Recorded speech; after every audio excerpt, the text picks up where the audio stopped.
Oui, awa na États-Unis na cadre ya combat na yo pour na bosolo na ya ba maponami yebisa biso message nini ozomemela bakonzi awa pe banani olingi kokutana na bango. Non, message ali moko na bakonzi awa na bato yawa na bana ya mboka bakongolo oyo bavandi awa na Amerika. Message moko peuple nde yaza mokonzi, peuple akendeki na vote, peuple aponaki bato ya aponaki po bazala badepute national, badepute provincial na président de la république. Mokano ya peuple fo esalama, peuple eloko ya lingi yango ekosalama.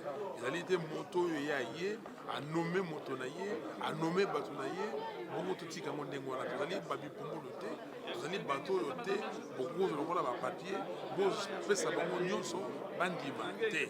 Peuple congolais alingi souveraineté na ye barespecte ye yango wana nga na telemi liboso mpona moto nyonso arespecte peuple congolais. Merci. Bon samedi bokutanaki na Lamuka bosali communiqué mais bato ebele baza na mwa badoute mpo bolobi bokosala bobimisa bamodalité ndenge nini ya fonctionnement ya organisation et même sur moto oyo aza likolo eyebani te nani akokamba na nyonso wana eloni bato bakanisi ke flou ezali mingi na avenir ya Lamuka. Kobanga te bato babangaka bazali bato oyo batali sur na bango te eloko ya makasi wana tolobi tosengi bomoko ya Lamuka to réaffirmer yango.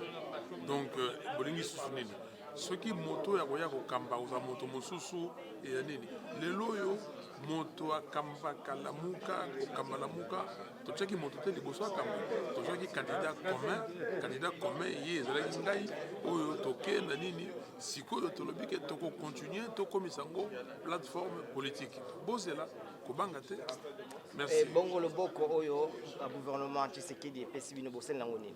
Mais loboko wana Pierre Lumbi sa aloba banda kala ke loboko eza na bosoto eza na salite ba yambaka yango te.